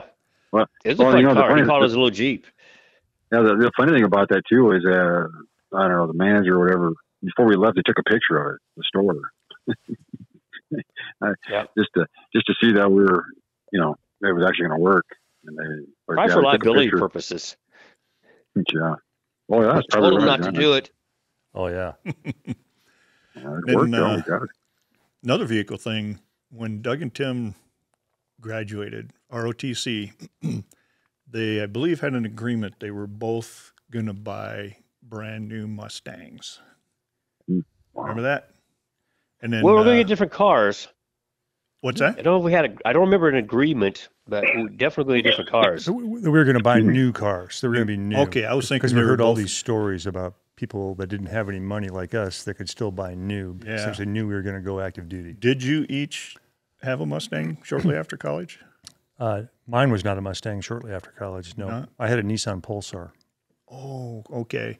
I just remember Tim was talking about being down in Phoenix, and I had just got out of the Air Force into the Sioux City Air National Guard and had a deployment down there, TDY. And so I went to see Tim, and he had his Mustang, and we're in getting gas, and then coming out of, and this was like one of my, probably the first time ever being down big city, desert, hot, lots of pavement. And he filled up with fuel and was heading out, and he just punches it and is fishtailing back and forth, and our heads are going like this. And then it finally grabs straight, and he's still accelerating, and he looks at me and says, I hate it when people don't drive these cars the way they're supposed to. Well, you got to remember the cars we kind of had. Doug, you used to drive as Biscayne. The endless Biscayne that could go through any kind of snow. By that time, I had the old Cadillac that I bought. Oh, yeah. But I got mine because driving back for Christmas break, I was out at Lowry Air Force Base going through my initial training for munitions officer. And I was having electrical problems with the Cadillac, which is not really a surprise. So I came home, so I didn't feel like driving back. And I went up to a Ford dealership in Sioux Falls to see what they had, and they had this Mustang GT. So that's when I got the Mustang GT. Then later on, Doug I don't remember if you had your car before I got my car, but we both wound up having new cars, sporty cars, about the same time. And we were for a while kind of in tune with each other because a couple years later, we both bought a motorcycle at the same time. It happened to be identical motorcycles, just different color, and we had not talked to each other. That's when we both got our Viragos at the same time. 82. So that was kind of weird how we were Viragos. buying vehicles at the same time. I wonder if that's what I was thinking of was the bikes. Yeah, I called him all excited about the purchase I'd made that day. He's like, "Oh, I got something to tell you too, but you go ahead. You called me first. Tell me what'd you get?" Exact same bike. Because you guys were roommates not quite all through college, but you had the house together. But one of you was roommate with John? Yeah, Tim was. that's first? for the first year, I think. Okay. Well, I think it was a requirement to be in the dorm for, was it 1 or 2 years? I think it was 2 years because we stayed there 2 years. Then we got out and got the house. Yeah, that's what I thought. Then I moved over to, was it Young? Where did we move over? Did you move over to my place? A different floor. Yeah, I think I I remember. moved over to Brown. To move over where I was, but we went to the top floor. It was a whole different room, but speaking of cars, I need to go get my car out of the shop. They couldn't fix it, so I got to figure out what's going on with it. And then it was good reliving memories because they're going to close here about 6. I got to get down there. Well, cheers to you. We've got Christmas cookies. We'll share them remotely with you. Yeah, But I've got Santa There you go. cookies. Santa cookies from Rosemary, stars Yeah? and bells. Oh, cool. Well, those are stores in themselves finishing Kim's puzzles over New Year's Eve and stuff like that, and the cookies and the pit games at Pit, Steve's place. Pit game. And then Jim's mom makes chocolate chip cookies and puts like 3 chocolate chips in them. Oh, yeah. For 3. If it was a big holiday, you'd put 4 on there. Exactly 4. She was like appalled if anybody ever poured a bag of chips in some cookie dough. Mixed it all together. Yeah. But also to the ladies. See that who are, cookie jar over there?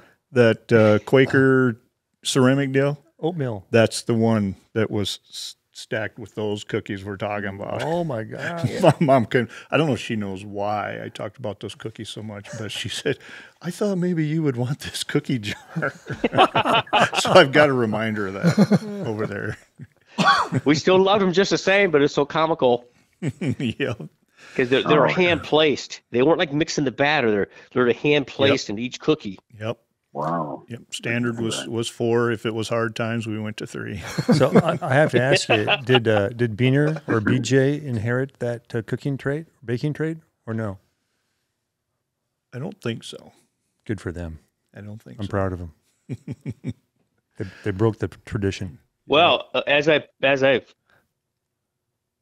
log off here, I think I heard Karen a couple times in the background. Is she there? The ladies have now taken off. We've bored them to tears, so they left the building. Oh, okay. Well, just tell them hello for me. I know I heard Karen a couple of times, but just tell them hello. And thanks for the invite. Yeah. And good to hear be from you. happy to do this again sometime.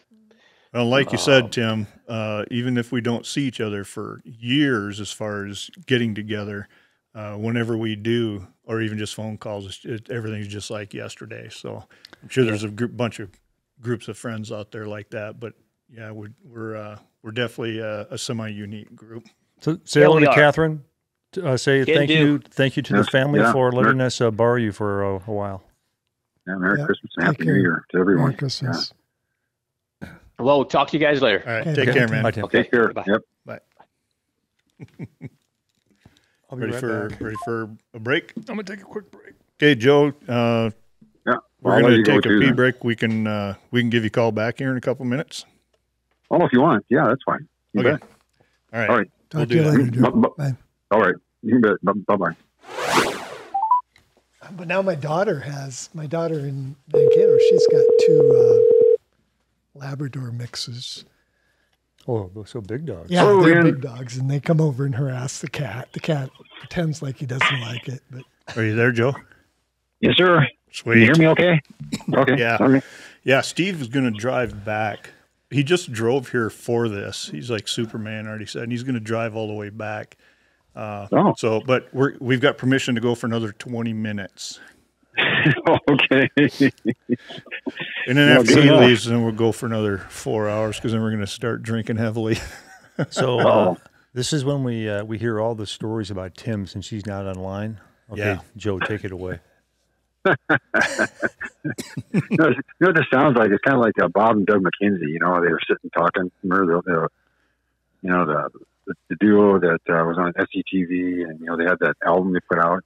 Oh yeah. But they're always talking. You know, they're talking whatever song it was, the Great White North or whatever. But it kind of, and I have to say this because when we were talking earlier, or Tim was talking, whoever was talking at the time, it just for whatever reason it kind of popped in my mind. This kind of sounds like SCTV times. You know, Bob and Doug McKenzie was talking together, and they're talking about the anyway, just talking about different stories and so forth. So I had to laugh as we were kind of talking away on some of the stories that you guys were mentioning. So anyway, no, I won't say anything about Tim. So I don't refrain from that. I think he was maybe shocked or whatever about your ROTC captain. Yeah. That took him aback pretty good. See, you know, and I tell you, and I remember that, and I just don't remember what she said, but yeah, now I do recall it. You know, was she? What was she? An older gal? I can't remember what she. I mean, to us, she probably seemed that. Ancient. Oh yeah. That's true. How old would I think while we were there, I think she pinned on major. So from captain to major, I mean, you'd have to be in the Air Force for quite a few years before you could even be eligible to pin on major. Maybe she was early 30s. Yeah. Something like that. Yeah, I'd say she's in early 30s easy. Yeah. Within 10 years of us, maybe, in age. Still quite the the request, I guess, or so. Anyway, it's, I digress. So anyway, I'll stop there. Anyway. So speaking of old teachers, or teachers that are still around, Miss Ahmann is still in Oak Point after like 50 years. 50 years of teaching. 50 years of teaching. This last year, I think. Something like that. Because you sent that article, didn't you? Yep. Yeah. So did you do any math or ask her? I mean, how old was she? Well, I think she taught like 2 years out of... She taught like 2 or 3 years before she came to Oak Point. So she's probably like 25. Yeah, so she was probably like, 25, 26, 27 when you first had her or whatever. So she'd maybe add 50. You're saying she's in her upper 70s now? Mid to low 70s probably. Yeah. I mean, you said 50. Oh, so subtract the 2 or 3 that she was already teaching. Right. So, yeah, but anyway, she's cracked 7-0. Yeah. Pretty amazing.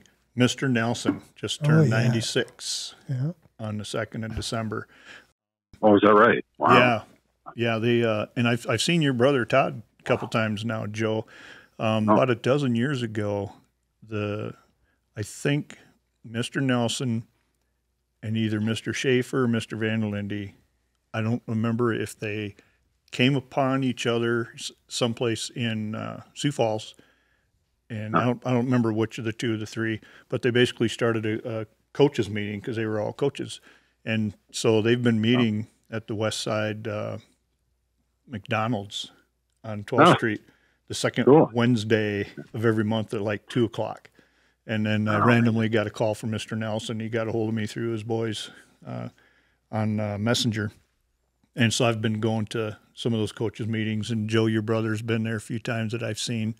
And Mr. Nelson is just as funny as ever. He's got that dry sense of humor. He said a couple things I wish I could remember, but I'm not even going to try, but I kind of had a little shocking giggle after he said it and stuff, but wasn't cool. Not to interrupt you, Jim, but wasn't he also, and correct me if I'm wrong about this, wasn't he the teacher that did the phone book thing? Was it him? Oh yeah. Yeah, everybody that visits him talks about the catalog.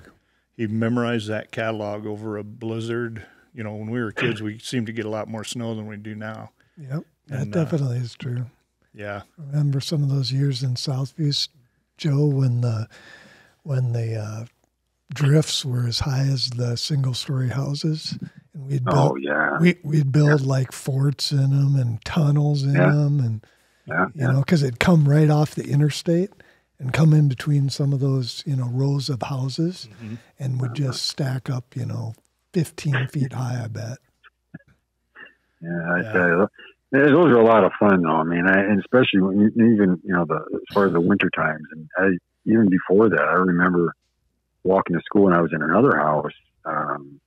Well, let's see, it'd be across from it wasn't Birds, but anyway, we used to. I remember walking, going to school, and the drifts were, you know, of course, quite a lot smaller, of course, at that time, but just amazing how much snow there was, you know, and just walking through and having to walk on the streets, and so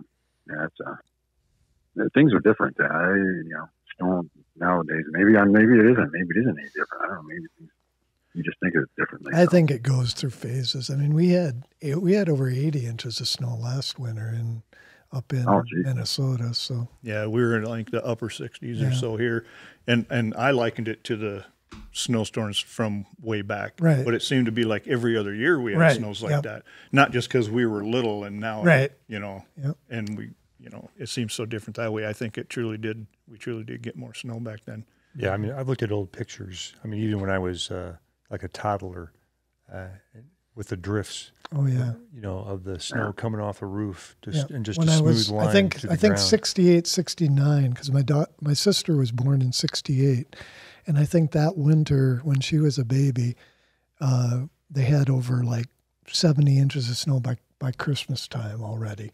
Wow. Up here by Sioux Falls, Canastota area, because I remember we couldn't make it out to my grandparents out in Canastota because my grandpa had basically piled the snow on both sides of the road as high as he could go with the loader, and it would drift shut, you know, in a day, you know. Yeah, if you didn't have the blowers like they have nowadays, you just made tunnels, like you said, that would only last. Yeah. Well, here's a flip on the record here. Then how about going out to the bean fields? Oh yeah, yeah. Remember? Yeah, we used to. I mean, I was thinking of that you know, a while ago. It's like one of the years, I don't know, when I was a junior or senior in high school, I was a foreman, and it's like you'd get up at 5 a.m, go around and pick up the kids, and they'd sit in the back of the pickup, no seatbelts or anything, you know. You'd hop in and you'd go driving off 60 miles an hour out in the country, and it's like, how did we ever get by doing that? Yeah, and you know, even which I feel is a real boo-boo to do is if you sit with your back against the tailgate, because if the tailgate flip, you're you know. So as I got a little older, I was like, sit on the side and not butt on the side, but on the floor. Down on the floor, yeah, nobody on the tailgate. Yeah, well, and we'd try to sit on the side, right? Because it's the manly thing to do. And I remember, who was that work for? What was Tony's dad's name? Jim Donnelly? Yeah, Jim Donnelly, I think. Yeah, so more than once he had to stop the truck and yell at us to get the hell off the sides of the truck and sit inside. Yeah. Now I understand why he was so concerned. Man. I tell you, then of course, once the to and fro is one thing, but then you get in the fields, and that's what I was getting at too. Is that you know, the beans, when they get to a point where they're, you know, if they're in good shape, they're quite high. Of course, you go through there and you'd be sopping wet because of all the dew and or if it had just rained. So I mean, you're just in between that and your boots or whatever you're wearing at the time. It's just mud and wet. You're just and then you had to deal with it the rest of the morning as you're sitting and having breaks, eating sandwiches and drinking out of a gallon milk that was frozen water, and half frozen, then fill it up in the morning. yeah. I remember Doug and I, we had a smaller crew for a while, but sometimes it was just he and I, especially in the afternoon when you'd go out and walk for 3 hours. And I had that little Yamaha 175 Enduro, and barely get both of us on there. And this was like 12 miles north of town. And I'd hop on there and he'd hop on back and he'd hold our water jugs and we would buzz all the way out north of town. And then, Oh man. yeah. And then shortly after that, about the time I was a senior or so, they started coming up with the bean buggies. Oh yeah. So they would build these usually homemade racks on the front of these tractors, have 4 seats and then chemical in the back, and then you just go and spray. Yeah, I think one year I'd walk in the morning and I'd do that in the late afternoon, evening, or whatever. Mm-hmm. I remember working for Russell Hall once, and he had his son there at home, and his son was driving us. And I mean, this was made out of like I-beams, kind of deal. And his dad had a brand new truck right on the edge, and he would spin us around in the end rows and go back and forth, and we're coming up to that truck, and I'm like, oh, he's going a little fast. And he turned and he miscalculated, and that I-beam 2 corners just went right into the right side of his dad's truck behind the door, through the door to the front court. And we're all just about thrown out of the thing or whatever. And Like how? ooh, I wouldn't have. Yeah. So this wasn't a scratch. It was pretty major. It was a major deal. Wow. I don't even remember having seat belts on those things, but I think we grabbed our seats because we saw what was coming, but he was oblivious. He was just driving and spinning that wheel, ran right into it. Okay, here's jumping the path here of subjects. Who was it? We went. Remember we did a band trip to St. Louis, Oh yeah. and remember who was it that was? We took the those tram Up the things, arch? whatever, the cable. Up the arch? Well, not in the arch. It wasn't in the arch, but it was At Six it was on Flags. yeah, there we go. And we were riding up in there. We were dropping ice down or something onto the people. And people thought we were spitting on them. Yeah. You guys are dropping little chunks of ice. Yeah. And I don't remember if I was in the car in front of you guys or behind. I can't remember how it went. All I remember is I was going to get thrown out of the park for whatever was going on. And I was just scared shitless and stuff. And then finally, and you guys are trying to explain what was going on. It was harmless and all that, but they finally let me go. But that was, Yeah. I don't know why I went from bean fields and whatnot to that, but it just hit me. I go, oh gosh, I remember that. I don't know if we ended up getting any trouble at all. I mean, I know we were there for a purpose.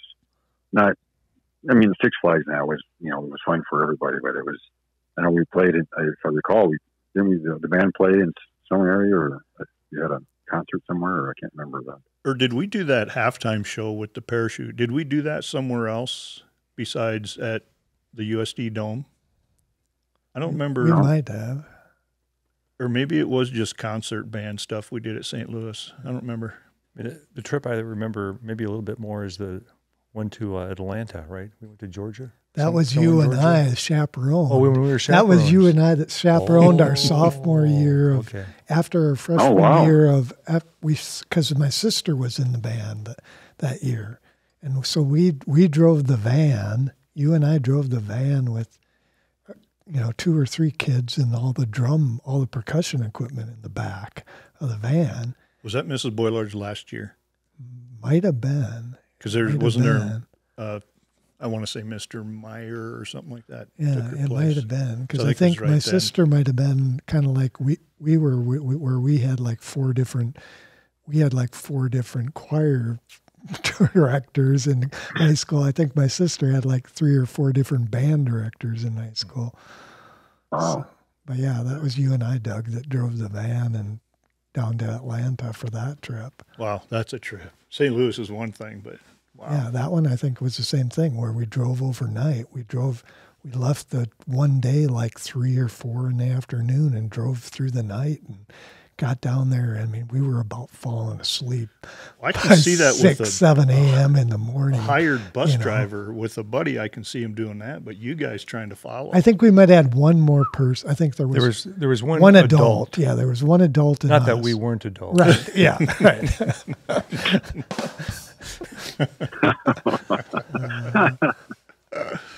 Oh man. Yeah, we had pretty good high school career. Good group of folks, good group of buddies. I tell you, and the teachers, I mean, really, you look back and you really are really good teachers. I mean, you know, and you know, even the administration. I mean, I think we were pretty fortunate.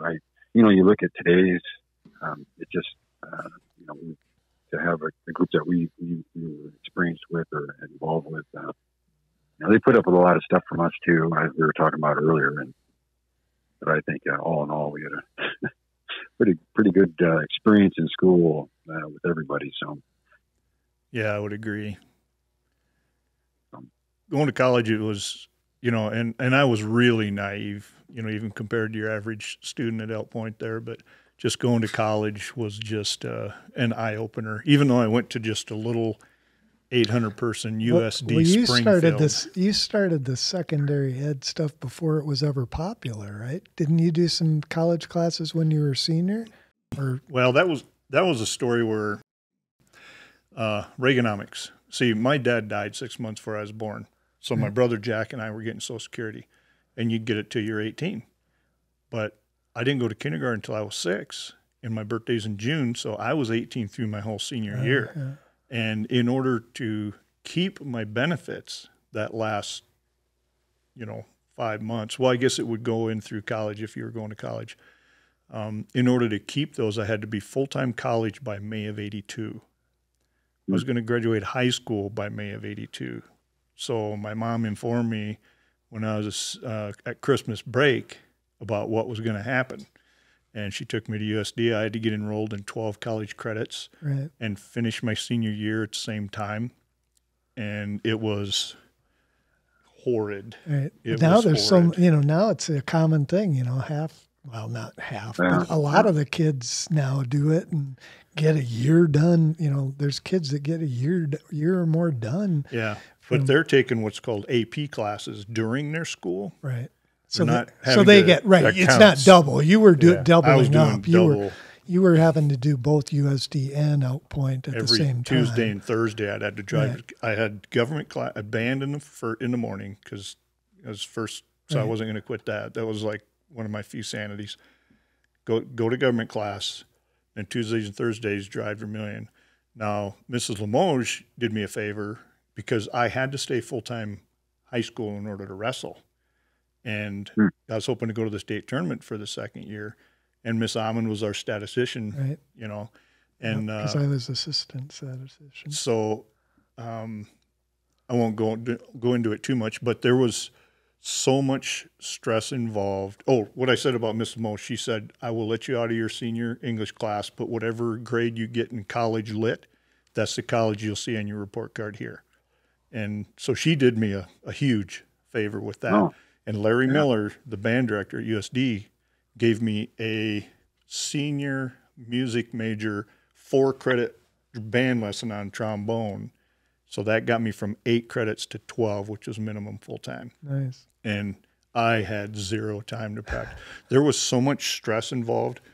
I no shit had 40 warts developed on my hands. Oh my God. Oh my so God. Wow. While I was doing all this, trying to stay full-time high school, taking lessons from Miss Ahmann on physics between my regional wrestling matches, and I was getting my hands burnt off with liquid nitrogen twice a week as well, with all that.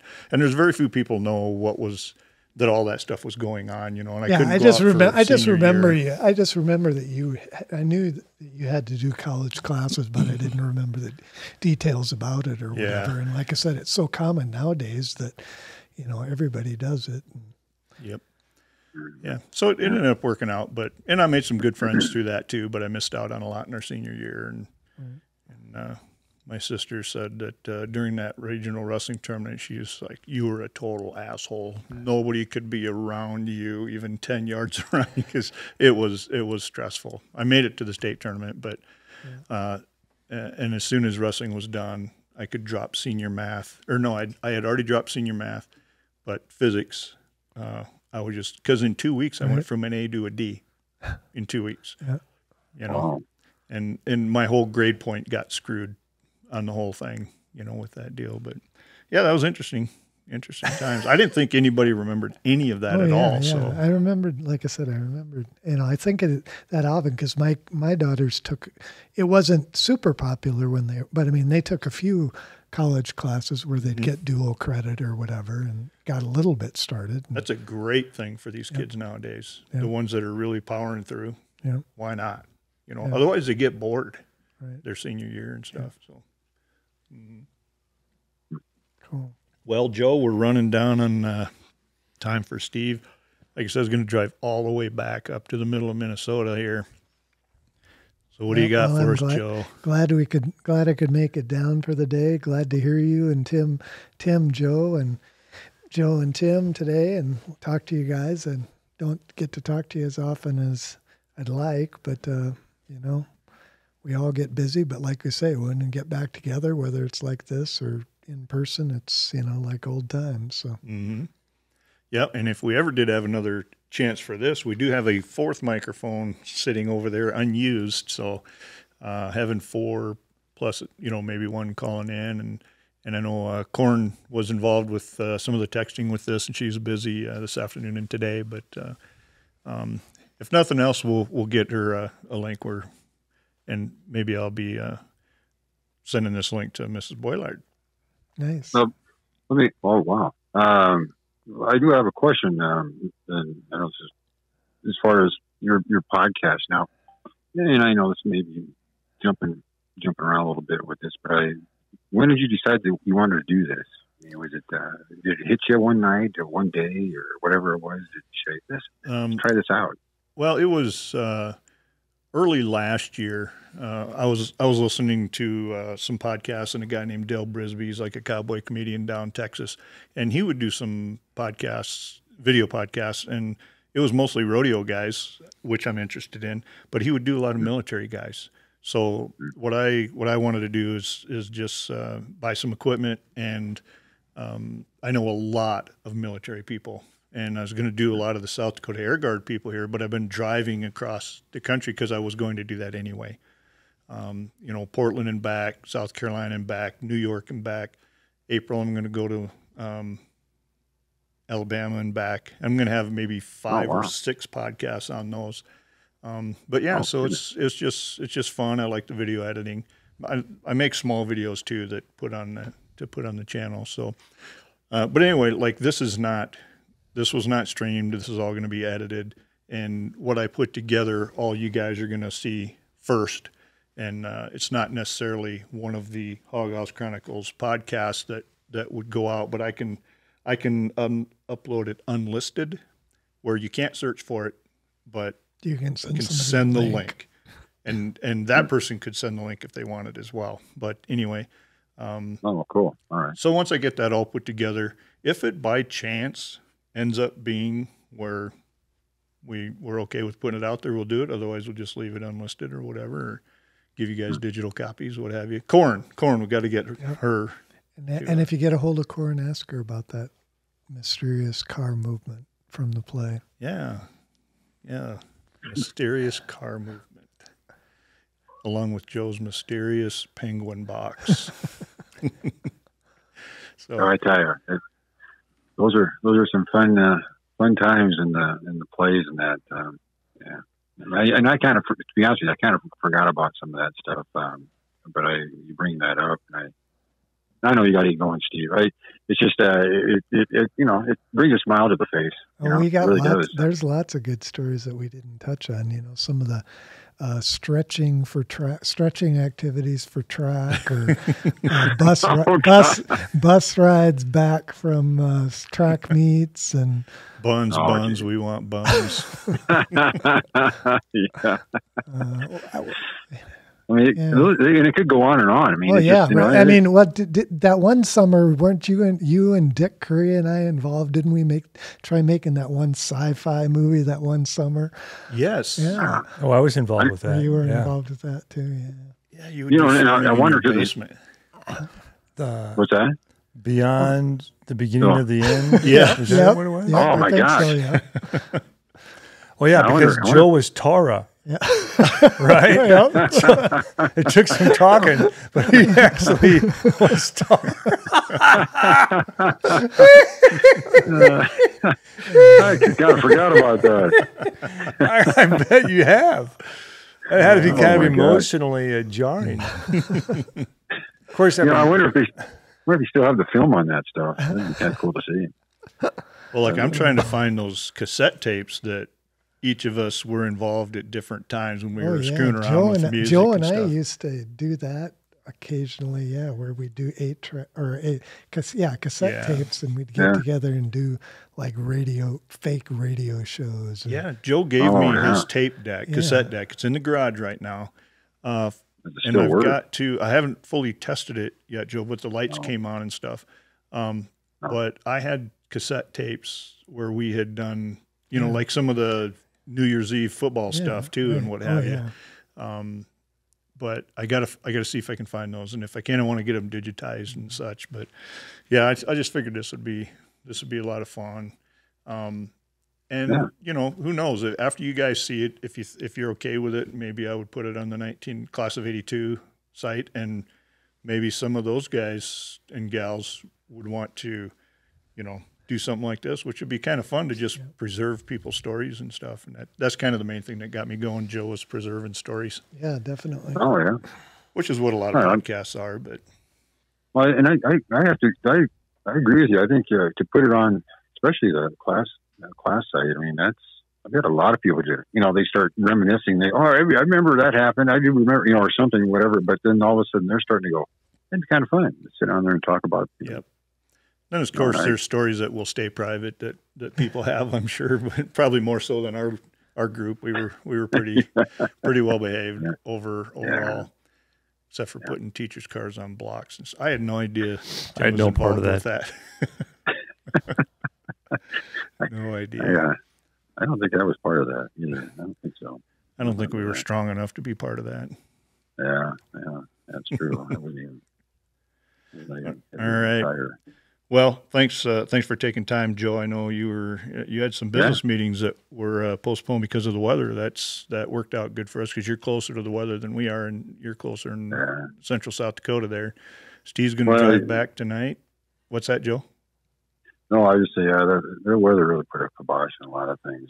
So not just from my business, but just family. So it's just crazy. Here there was 50-some degrees last Friday or whatever. Whatever it was, I don't remember. But how things go. But that's the way it is. It's been a beautiful fall. So yeah, gosh, oh yeah. All right. Well, thanks a lot, Joe. Appreciate it, Steve. Man, you made the drive all the way from the middle of Minnesota. Thanks for inviting us and hosting us. And, thanks for putting it together. Yeah, good instigator. No, appreciate you guys taking the time, and you took time away from family to come up here and do this. And you're heading on to more trips tomorrow. So, but safe travels for everybody. You bet. Steve, you take care of it, man. Thanks. Yep, we'll talk to you soon. Hey, good luck getting home from Nevada. Okay.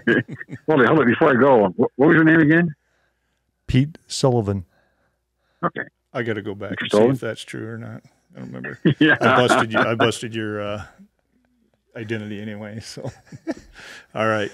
Thanks a lot, everybody. All right. Bye. Take care. All right. Take care. Bye-bye.